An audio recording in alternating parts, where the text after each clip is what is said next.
Salut, salut, bonsoir, bonjour, bonsoir. C'est Congo News 24.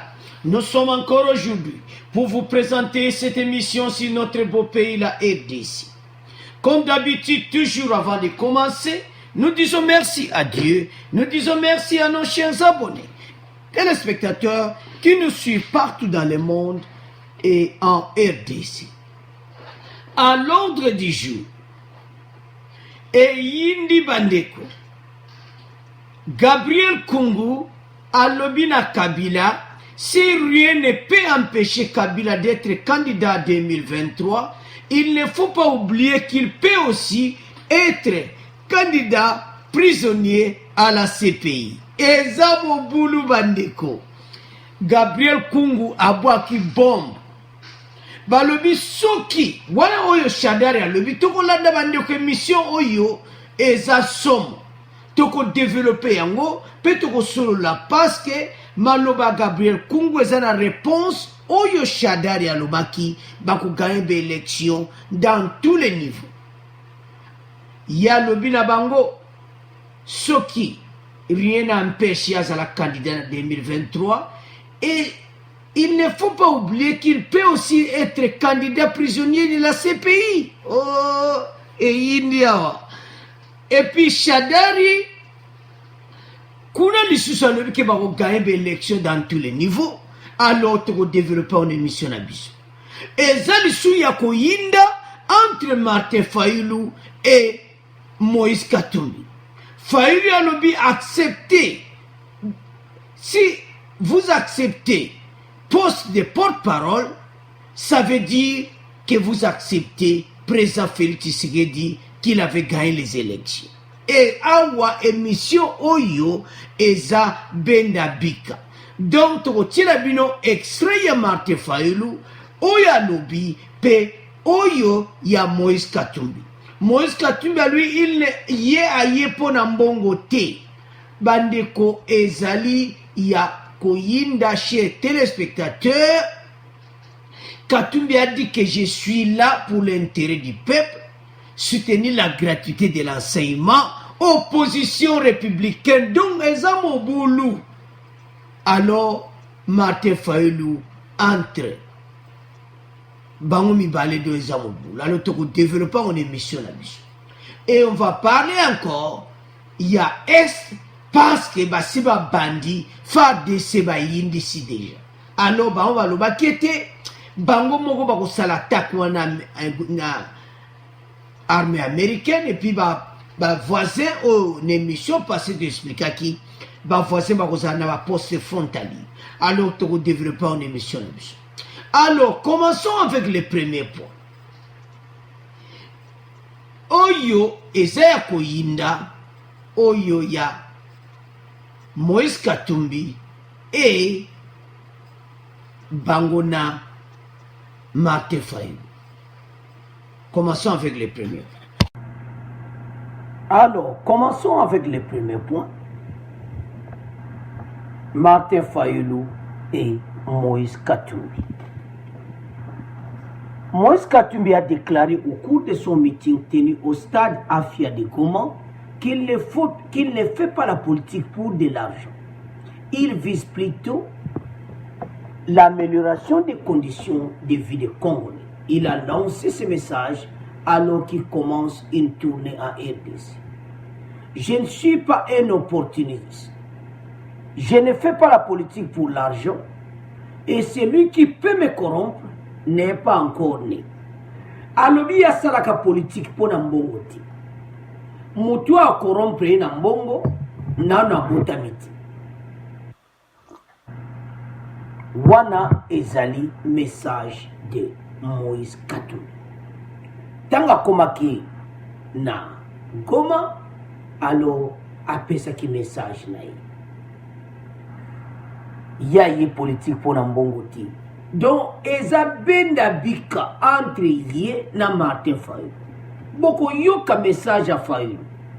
Fayulu kuta lobiango direct pas Katumbi. Boko landango. Donc, Ezamoubou. Et puis à l'obéqué, Il affirme s'être rendu à Goma pour compatir avec la population du Nord Kivu, victime des actes d'insécurité par les groupes armés. Il y a que kuna pour peuple insécurité zakuna pour akabulango na peuple ya Goma. Il fait remarquer qu'il s'inscrit dans l'opposition pour faire pression sur le pouvoir afin qu'il améliore la sécurité, le social, l'emploi des Congolais. Il y a le mission des clairs. Mission des apolélés. Sotali ya yena Martin Fayulu eza vraiment donc ils ont coïncidé à Tamukiti. Donc il y a ça l'opposition, autrement la opposition mon connaît.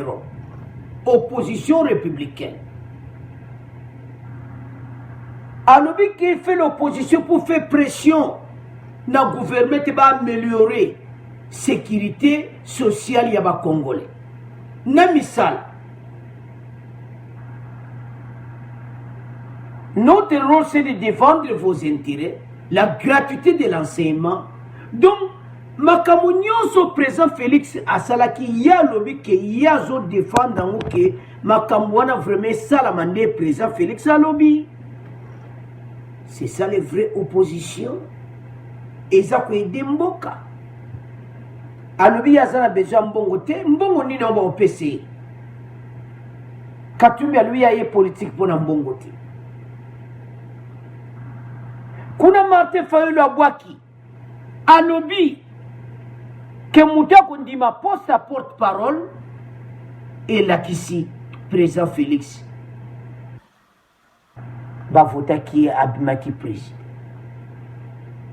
Donc on a lobby dire na Katumbi parce que Katumbi a causé la porte-parole, il y a opposition. Alors Martin Fayulu les autres aso sepela nangote.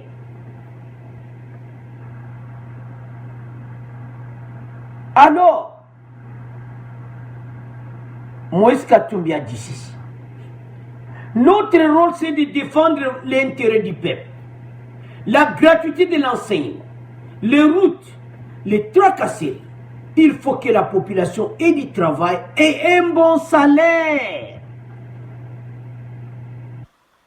Voilà ma loba. Oyo, opposition républicaine à lobi.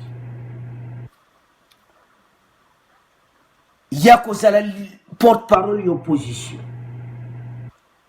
Oyo Martin Fayulu azo sepelango atamuke te. Tongeza mon boulot entre bon mibali. Eza pena mon boulot.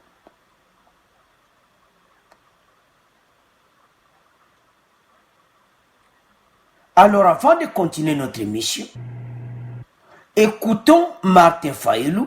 Toyoka Martin Fayulu parce que il y a lobby clair na katu que mutu andimi donc porte-parole l'opposition il a qu'ici que donc d'une façon ou d'une autre à trahir la mouka donc influence ya Martin Fayulu les a de société ngapna lobby te bogolanda parce yeti le reconnaître président Félix comme président voilà Martin Fayulu bogolanda vidéo. Ah, et ça mon boulot. Donc Martin Fayulu makamba lobby. Kuna Moïse Katumbi a lobby. Ye, aye pona mbongo te. Ye pona intérêt à peuple.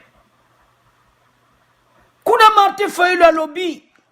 Ce qu'on dit poste à porte-parole l'opposition. Donc au diminuer influence il y a Fayulu. Ah, Katumbi a diminué influence à Fayulu. Martin Fayulu. Bon, le président Félix a dit liberté moudinyoso. Donc, parce que si koyo tozo tchela bino Martin Fayulu, écoutons Martin Fayulu bon auto continuer mission na biso. Parce que ça déjà à Koyinda. Alors, écoutons Martin Fayulu. Tolandaye, parce que l'on bien directement dans mon toit, dit porte-parole, il y a opposition. Donc, Katumbi. Et puis Katumbi a s'appelé Nangote. Alors, écoutons Martin Fayulu, on va continuer notre émission. Qu'est-ce que la MONUSCO a fait? La MONUSCO a contacté les coordonnateurs en exercice qui était Jean-Pierre Bemba. Et Jean-Pierre Bemba nous a contactés tous, on s'est mis d'accord. Nous avons signé un mémo.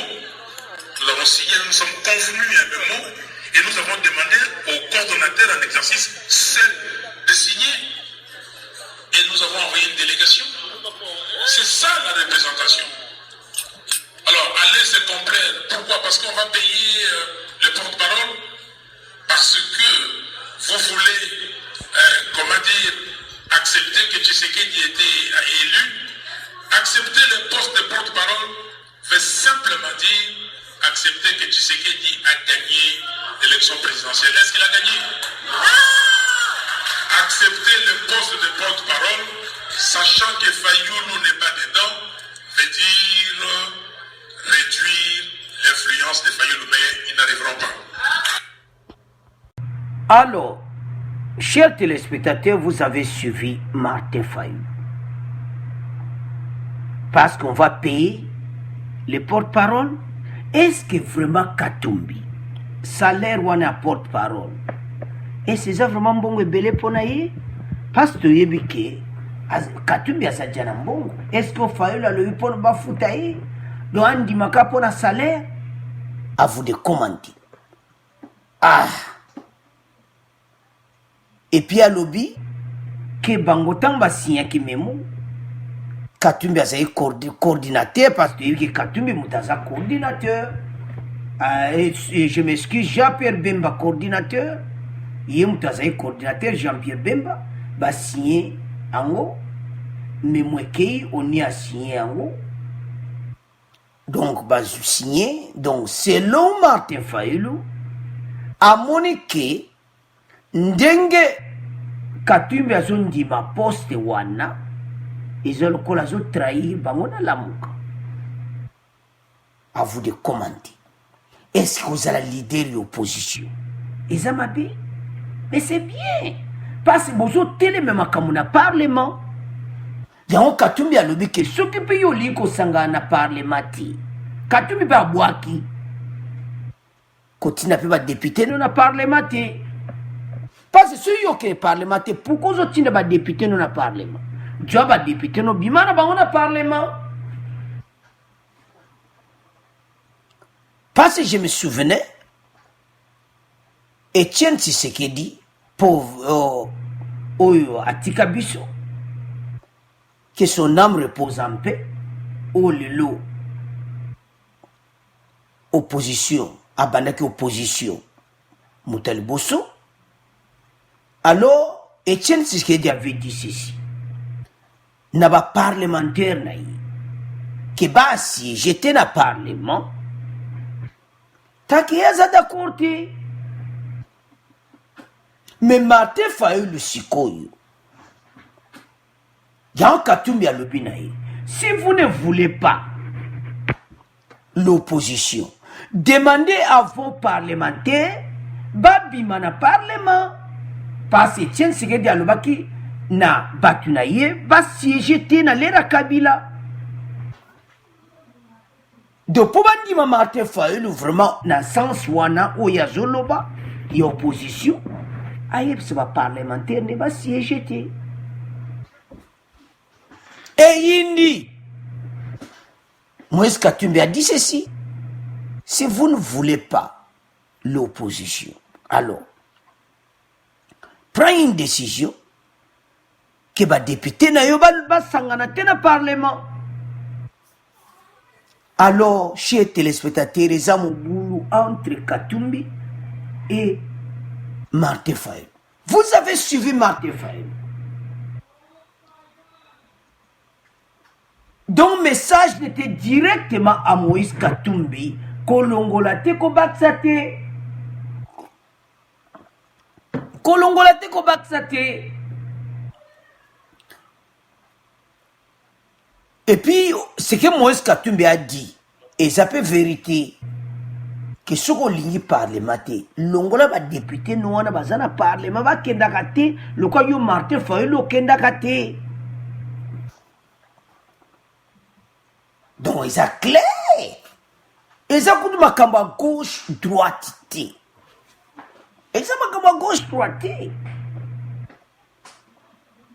alors ndenge Moïse Katumbi alobaki ye Martin Fayulu pa yo boka bombe après c'est peine à tuteur naïe alors situation Zamouboul chers téléspectateurs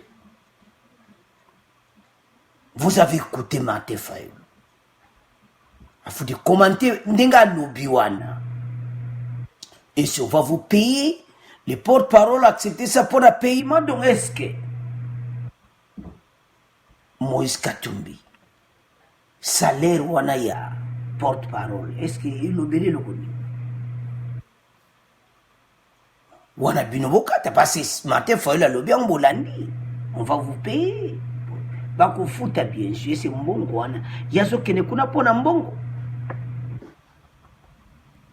c'est pour cela Moïse Katumbi a dit ceci je ne suis pas un opportuniste je ne fais pas la politique pour l'argent et celui qui peut me corrompre n'est pas encore né. Ezaya koyinda. Muta confondre, muta corrompre Katumbi na botamiti.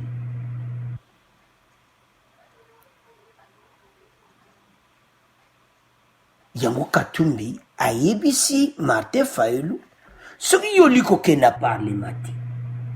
Longola pe ba parlementaire non pe ba longa kuna. C'est Moïse Katumbi qui a dit ça. Et puis makambo oyo Moïse Katumbi a lobby Martin Fayulu azo sepelate Martin Fayulu bolandi wana. A lobby accepter les postes de porte-parole au Parlement, ça veut dire que le président Félix a gagné les élections donc yé Martin Fayulu tilelo alobaka ke yaza président. Wa tutiki na bino. Alobi suna Katumbi influence ya bazo diminuer influence na Martin Fayulu a un problème parce que peuple pour le moment et c'est sous peuple wana te ou l'air wana l'air à campagne peuple ou lelo azo mona makamu président Félix azo sala peuple azondima président Félix comme leur président mais Martin Fayulu azondima ngote de toute façon liberté et expression mutu nyonso aza droit koloba na ye à vous de commenter est-ce que Moïse Katumbi comme il a accepté parce qu'il va accepter parce que sa candidat ou à Kousango directement en opposition. Est-ce que, en acceptant l'idée de l'opposition, c'est diminuer l'influence de Martin Fayulu? Chers téléspectateurs, bisowa, tout ce côté la moutouti. Tu as allé un peu de mec à trancher situation entre Martin Fayulu et Moïse Katumbi. Vous avez suivi, biso tchaka ba preuve, bolandi Martin Fayulu, achema ina monokote, ya lobby. Qui on dit ma poste pour futa yo, et puis, tant on dit ma poste wana, ozo diminuer influence na ye, comme, alors on dit ma que président Félix a été élu, et tout ça. Mais peuple a bandi à comprendre que président Félix a été élu. Moutounion son a RDC pour le moment, ils comprendre que oui, il a été élu. Parce que ça va preuve à biloko wana, oye bimakina, nanga ba bimisa ba biloko musuo ba qui va PV biloko mususu. Mais Martin Fayulu tile lo aza kondimati. Il n'accepte pas. Et ils n'accepteront jamais. que le président Félix Tshisekedi est son président. Mais pour le moment, président EDC, ça n'a tout qu'un gauche-droite. N'a pas président EDC. C'est Tshisekedi. Alors il faut accepter.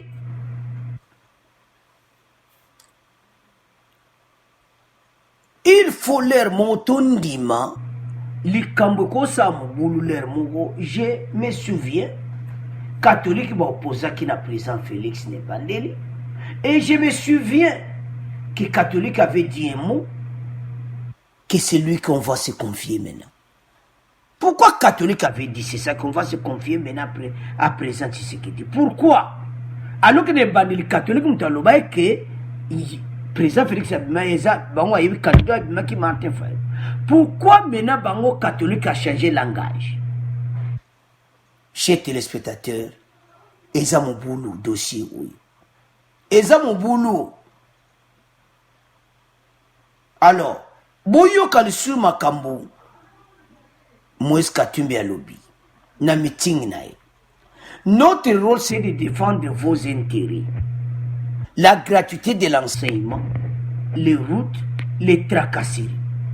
Si vous avez la gratuité de l'enseignement, mais vous avez Martin Fayulu alinga yokate. Pas ces hommes qui ont comme sa président Félix. Ngamna lobite. Il a dit ça dans le meeting à Goma. Notre rôle c'est de défendre l'intérêt du peuple.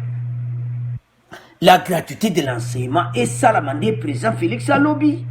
Banzele za la kitoko, président Félix a son bon banzela. Ah, opposition républicaine. Alors Martin Fayulu n'est pas d'accord en tout ça. Asa d'accord te na meeting wana. Martin Fayulu a lobby les il faut que la population ait du travail et un bon salaire. Si les policiers et les militaires sont bien payés, est-ce qu'il y aura de l'insécurité? Non. Notre rôle, c'est d'exiger tout ça. Moi, je ne vous le cache pas. Je vous ai dit que je suis dans l'opposition. Chaque chose a son temps. Mon rôle dans l'opposition, c'est de sauver la population. Ah, ça n'a raison. Normalement, mon rôle l'opposition est année. Et ça que ma kambuyo présent lobby et ça la mandenge wana. Ce que ça la mité, opposition au télémé la présidente de la République. Donc Katumbi a ça la bena bien. Alors Martin Fayulu ne faut pas comprendre yé. Pour Martin Fayulu azaka na point moko ya vérité des jure. So landi kaka message na yenti o ya lobby wana. Ils ont tourné kana vérité des jure. Toujours kende wapi, toujours zonga sima, ou bien to keribusu. À vous de commenter. Par ces situations oyo, déjà, eza ko yinda na parti politique ya. Et si, na, pour les changements, ensemble pour les changements plateforme. Alors, Moïse Katumbi aza clair, alobi ya ye pour l'intérêt à peuple. Aye pour la salaire. Kuna Martin Fayulu alobi pour bako futa ye yangwana ndimi yango. Bilimo bolandio on va les payer. Accepter ça, ça dimanche ils ont diminué influence na ye. Ah, Martin Fayulu, ah, wana bino ka bo comprendre. Donc Martin Fayulu faut comprendre qu'il y a un moment où tout ça là tout le cas RDC, tout a l'intérêt à peuple. Parce que ce qui a zolo bakaki, yemutaganki, zolo na kaka, alla na intérêt sur quoi à peuple. Bon, ça va. Ma camonding et les gars qui a s'épellé la montée. Bon, tu soutenir le peuple. Comment soutenir le peuple? Et ça n'dengue Katumbi zo sala. Que gratuité dans l'enseignement n'est à la propre. Ba fouta va mettre bien, ba so bien. Bafouda banseyen banzele za kitoko c'est-à-dire makamu président Félix il fait ça la maso ça amité Moïse Katumbi a côté mais la président Félix c'est ça l'opposition mais Martin Fayulu azolo bangote yazolo baka point moka vérité des urnes alors à vous de commenter Boulandi Martin Fayulu Bon, tu peux sur le message. Parce que mon sur la discours ya Katumbi. Ya Katumbi zango polele en plein air à Goma. So lingi yoka message à Katumbi. A lui a pour la salaire ti. Pour la bien intérêt à peuple. A supporter gratuité dans la CMA. Peu ma camion se présente Félix Azarousa. Alors bande koto. Tiki bino na point. Tout ce qu'on a deuxième point. Où il y a armée à l'est de la RDC. Armée na biso na est ya RDC déjà ba yindi. Donc ba yindi si ya kusakana na nguti. Attaque zalaki ya kusakana na nguti. Le FARDC lance une offensive pour déloger les miliciens de Justin Ngujolo à Djougou. Donc à Djougou ezaki ya kuyinda pe ba boteli mamoju. Osoma offensive des ok. Ya onto yebisa kibinoke. RDC zo tambola na nzela kitoko. Donc ba o nyonso armée wana ndebo yokaki. Baza wana tolobaki on émission passée. Donc bango bakozala na ba frontière, bango ni bakozala na front ya combattre na terrain na biso te. Terrain na biso kozala kaka FARDC na MONUSCO na ba américain. Talaka offensive ali boso bandiko. Ba déloger ba milicien nyonso na Djougou. What ezaka moko ezakuda ba parce que ba encercler bango. Côté à RDC, basa ko attaquer dans ba village, basa ko attaquer dans ba frontière. Frontière à Tanzanie, ils ont blindé l'armée tanzanienne. Frontière à Burundi, ils ont blindé. Frontière à Rwanda, ils ont blindé. Ouganda, ils ont blindé. Donc, peuple, maintenant, ça a la lumière à éviter. Batouana, bah, y étendait toujours comme un message ou ce jour. Qui est à la Rwanda, Ouganda, na terrain, na occupation. Non. Wana, tu connais sur ce dossier, le point, c'est une mission où il est qu'à qui lobby. Tu n'as pas qu'à émission lobby to lobakiango. La mutualisation des ressources et le partage du renseignement, d'informations, c'est la décision d'agir simultanément chaque armée sur son territoire en train d'éradiquer, mener des opérations pour combattre les groupes armés étrangers qui incument la partie de l'est du pays. Bango basali mutualité wana, mutualisation wana. Et ça que tant que FARDC ça va attaquer des bataques Djougou lelo et bande hier bataka kiango donc ba botoli déjà Djougou donc ba milicien nyonso baza ko palangana alors nangabu sikoyo ya Rwanda Burundi bango kuna sikoyo bango ba sur position bango ba bani ko attaquer na frontière donc ba wazakana ba poste frontalier. Bon, on a droit au bunda na kati ya RDC. RDC ko permettre ngouti. Alors ba congolais ba joie un message à kitoko to pesa ki bango. Alors to ko informer peuple congolais et opération est en cours pour le moment déjà ba ça ko avancer. Potaba ologota ya ADF. Donc Ouganda za blindé bango ba katsa Ouganda za ti. Na ba boîte na ba nga ba katsa na rivière wana donc oza mubulu. Alors, il faut des commandes. Porte-parole, il y a FARDC. Nous n'avons pas besoin que ces armées traversent et viennent combattre chez nous. Parce que c'est une émission passée, il y a une réunion, il y a un moment qui va soir. Alors, chers téléspectateurs, tous bandeko va se comprendre. Dans l'armée nationale, l'armée américaine, ou il y a africaine, basés ensemble, na MONUSCO. Bon, quand c'est vraiment les Américains sur place, tu vas résister. Bah, idée à présent Félix. Biso za omone mabe a coopérer na ba Rwandais au bon. Non! Pour l'intérêt na biso. Parce que ba Rwandais pe baza ko sepele sécurité wana ba yiba ka ba minere. Et sécurité wana lokole ezali soute ba ko yiba ba minere ndenge nini. bakoyiba lisusu te, bakoyiba lisusu te. Yango peuple congolais to fungola miso. Mokolo est kokoma propre. Notre beau pays, la République démocratique Congo, sera envié par tout le monde. Monde entier miso comme en RDC. Et je vous assure, nous serons une grande puissance. Une grande puissance. Pas ma stratégie président Félix Ayenango. Et ça ma stratégie moko kusakana. On te yango. Bozo mwana ke PPRD bazana problème.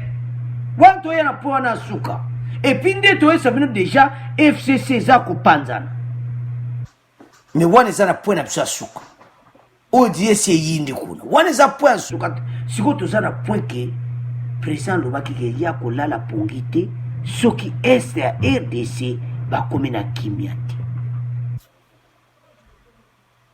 Les opérations seront menées seulement par l'armée congolaise.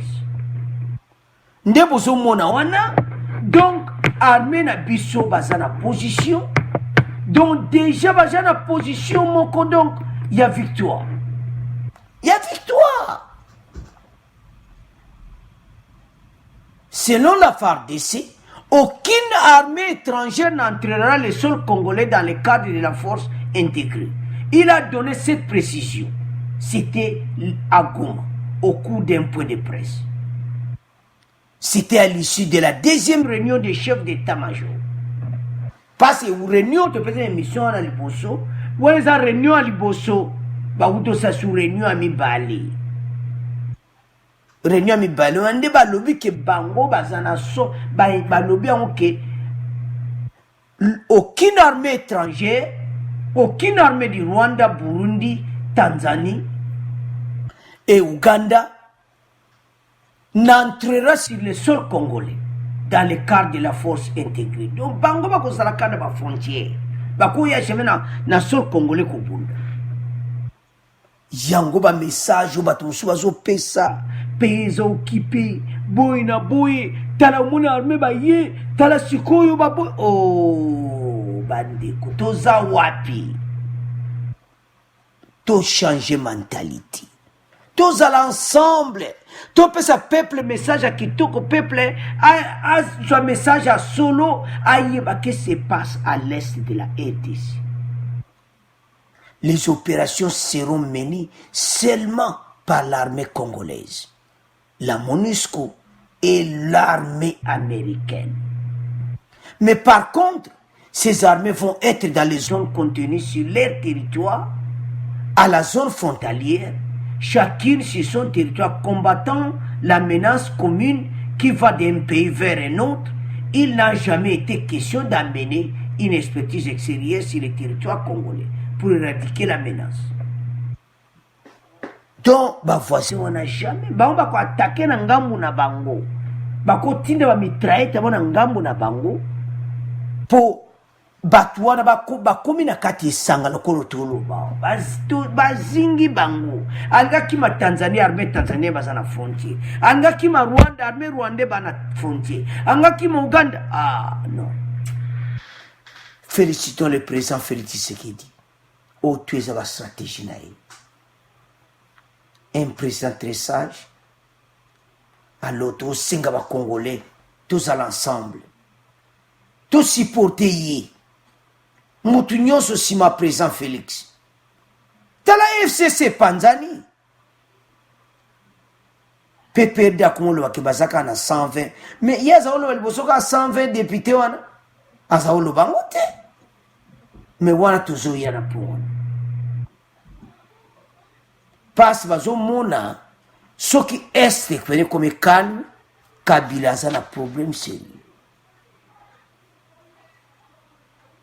Alors, boza wapi, boza kolala, bola muka.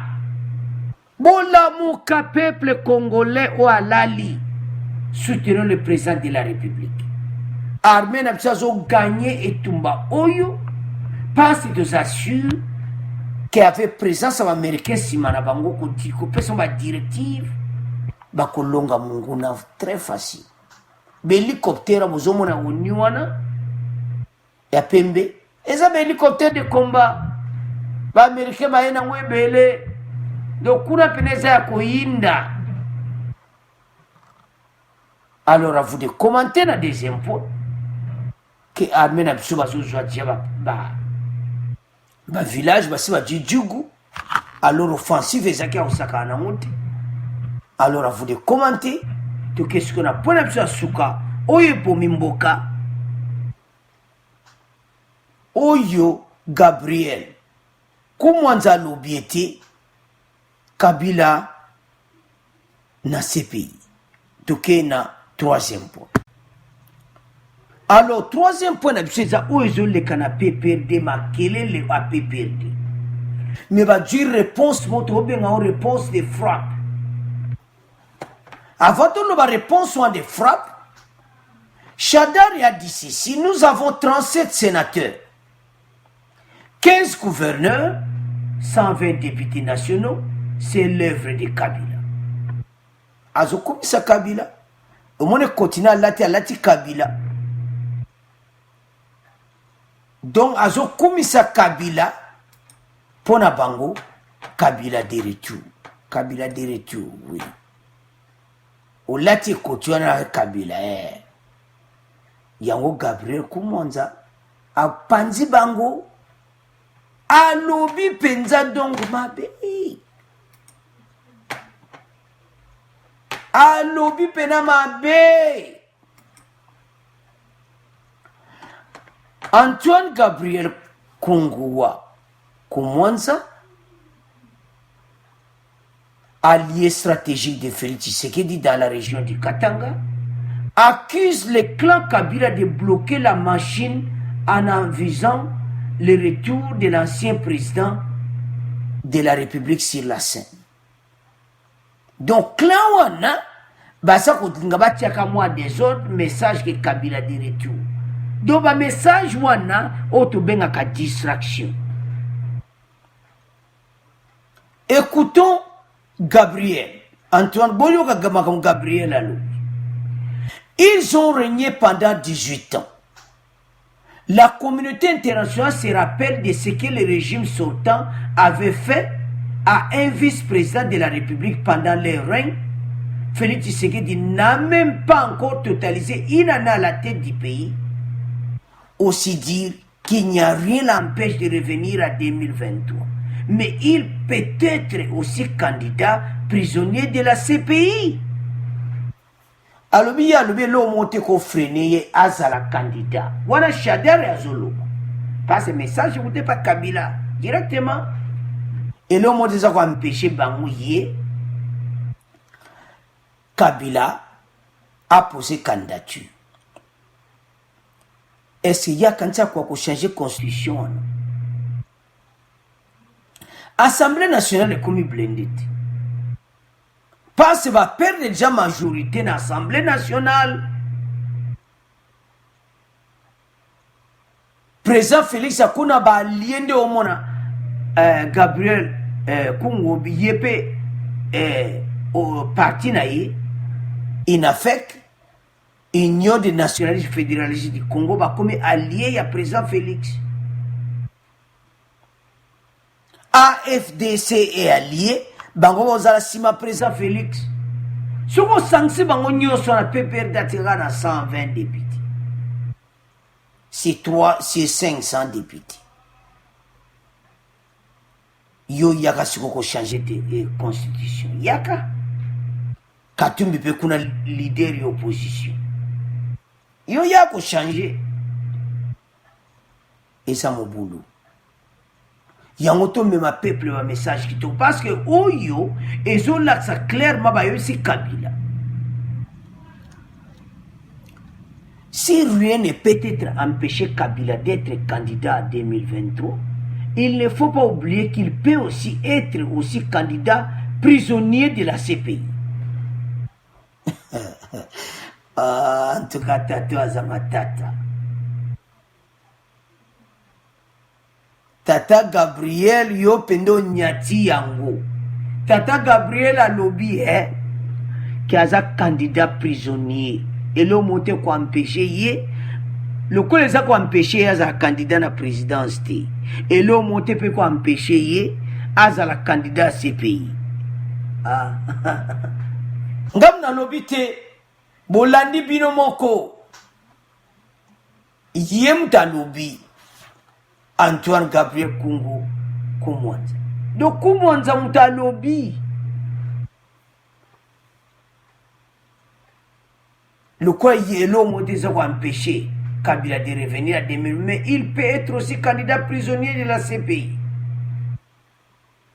Alors oui, Kabila ok de CPI. Donc un candidat prisonnier à CPI, Namakambu ya sala na 18 ans, Yamabe.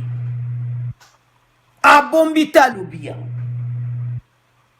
Alors tout ce sont la Gabriel parce que dossier de Penawa dont Makamba lobby est belé mais tout qu'est ce qu'on a perdu. Chadari. Nous avons 120 députés, 37 sénateurs, 15 gouverneurs dirigeant une dizaine d'assemblées provinciales.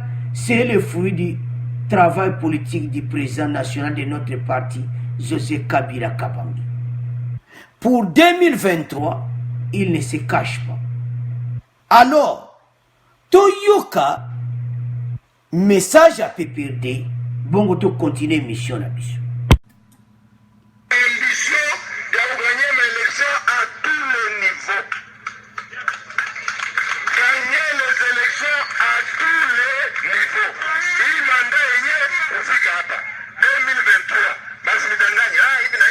Nous sommes un parti politique, nous avons un programme, notre travail c'est convaincre la population, pour me convaincre pour gagner une élection facile. Mwenyana uzika, ala naona mubaya, ni kusema ajuu maana ya parti politique. Mwanisikiliza? Makuta ni ngapi? Sia malisi. Oui, oui.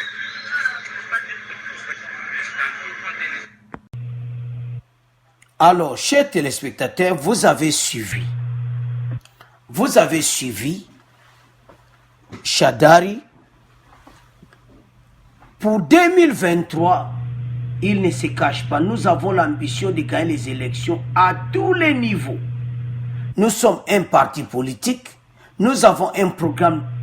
Notre travail, c'est de convaincre la population. Et si nous arriverons à la convaincre, nous gagnerons tous les niveaux. Celui qui se dérange de ce qu'il ne comprend pas, c'est que c'est qu'un parti politique. Mais, et là qu'on dit vraiment, Oyo Chadari yo oko convaincre la population. Population congolaise. Nazo comprendre de population kaka Oyo, Oyo Fatia zo diriger auto population vraiment ba yo kayo. Tala, Tovanda. Boko saba copie na mnena seni soko kusimba mbala. Pour vote à seni kozala kola vote à président. Donc kozala somo vote wana ya seni. Mutu nyonso azozela nani bakotia. Po peuple akoboya mutu bakotia. Parce ndenge bandi boye pepe de bazolo kama nevre nyonso. Mutu amaza na seni. Situation eza mobulu.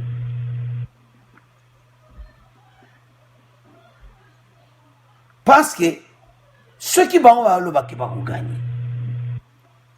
il n'y a que deux options. Changer la constitution d'abord. Yazonga a posé candidature à changer la constitution. Et puis deuxième point, dit président senior na président cour constitutionnel. Alors le président cour constitutionnel a longwa kalate parce que les catholiques ba telemere mabe. Ba mi marche au continent timo ko le président cour constitutionnel ko lo.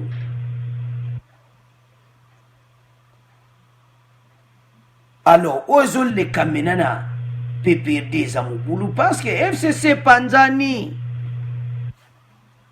Mais l'autre on dit mangote mais au moins on kalate na mikolokoya. Parce que le départ de Bayati, c'était la fin de FCC. Parce que bazaki na ba député belé Bayati. Alors ezaki départ na ye yango on moni Kabila bela kilibo. PPRD. Oui, Azana va député Bélé, on comprend. Mais ceux qui maintenant va lier à président Félix Bassangani, ils ne sont plus majoritaires. Parce que FCC, Zako Panzana. Alors, situation est en boulot. Pour le moment, parce que na côté ya Kabila, bango basomo na kake bakobi. Na aidé sur kaka a posé tiepe libaya Kabila yo pendo tie libaya na yo na 2023 président Félix a tie libaya na yi on a évité wa Kabila so ba okoma ni zera ba na président Félix ba kokoma pour libaya il faut koma alors président Félix a okoma ya banaka no alibusoa wa ku batanga akombote gratuité de l'enseignement bino tu bolal parti.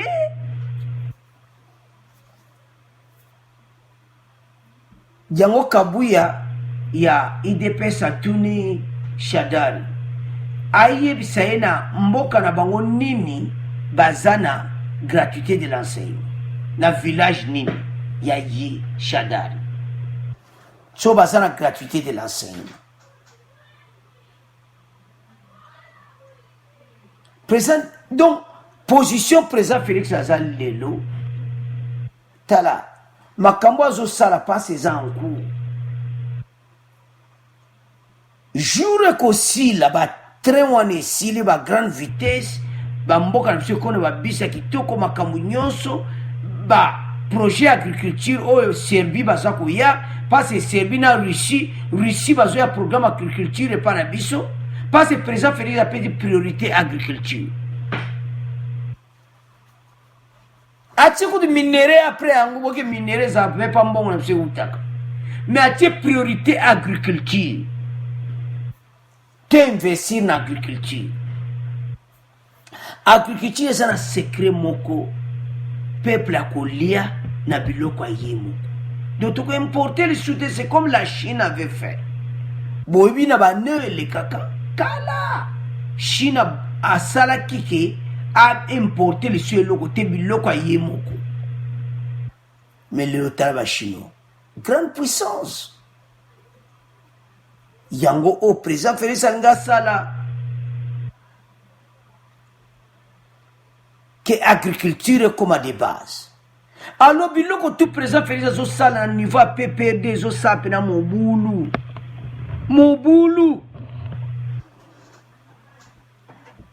yango Gabriel Abouakeli Bango. Alors, rien et quoi empêcher Kabila sa candidat prisonnier dans ces pays.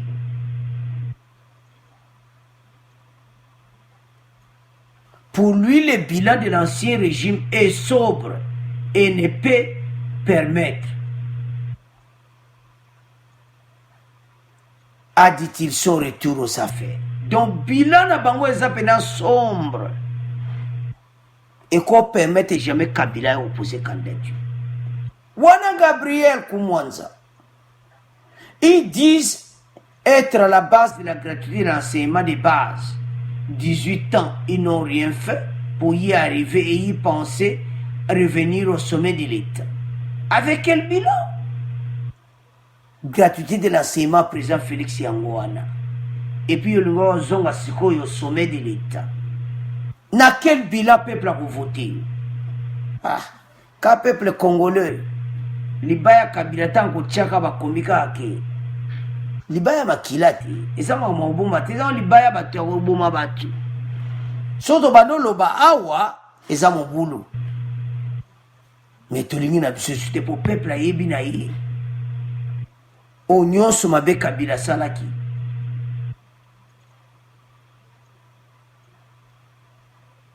Bandeko ebele baza na Congo baza na kanda ba perdre bandeko na bango. Mais to ali wana pour te rendre enti. To ali wana pour te faire comprendre PPRD. Était Ndenge Gabriel Koumwanza Lobi, le bilan des PPRD de l'ancien régime est sombre. Ça ne lui permettrait pas le retour aux affaires. Dans quel bilan il y a représenté le peuple? Candidat fausse commune, candidat prisonnier politique, candidat lacrymogène. Oh maman, tata, matata. Yoka bilan. Candidat fausse commune, candidat prisonnier politique, candidat lacrymogène, on va voir que le rappel. Vous n'allez plus revenir au sommet de l'État, dit Gabriel Koumanza, devant l'INAFEC et l'IDPS. Meeting wana lobaki zaki somo. Des députés provinciaux de l'IDPS ont donc été présents à ce meeting qui s'est tenu à la place de la digue dans la commune de la Kenya, dans le Haut-Katanga. Meeting na ye donc ezaki akoyinda parce que kuna Shadari asilisi ya ye koto yo pe Gabriel ayindisi.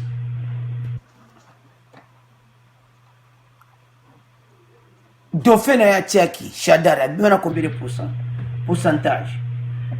18%. Alors bandeko soto olanda makambo toza ko expliquer to comprendre que direction à RDC et comme la direction à kitoko.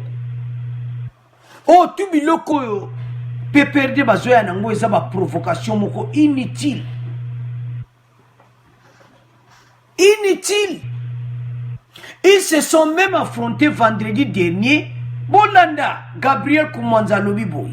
Ils se sont même affrontés vendredi dernier lors de la visite d'Emmanuel Ramazan Shadari, secrétaire permanent du PPRD, celui qui avait annoncé que son parti était non violent et qu'il répondrait à toute provocation coup après coup. Lors de la matinée politique tenue à Lubumbashi, Shadari a l'obiango. Donc ils ont parti moko violent. Alors la provocation wana o Shadari a sali eza ba distraction. Peuple kolandango te. Bazata ne loko mota komana libaya na bango. Libaya na bango eza libaya monso batie ndenge Koumanza alobi eza ya ba prisonnier politique. Libaya na bango eza ba ya lacrymogène. Libaya na bango ezali ya koboma peuple.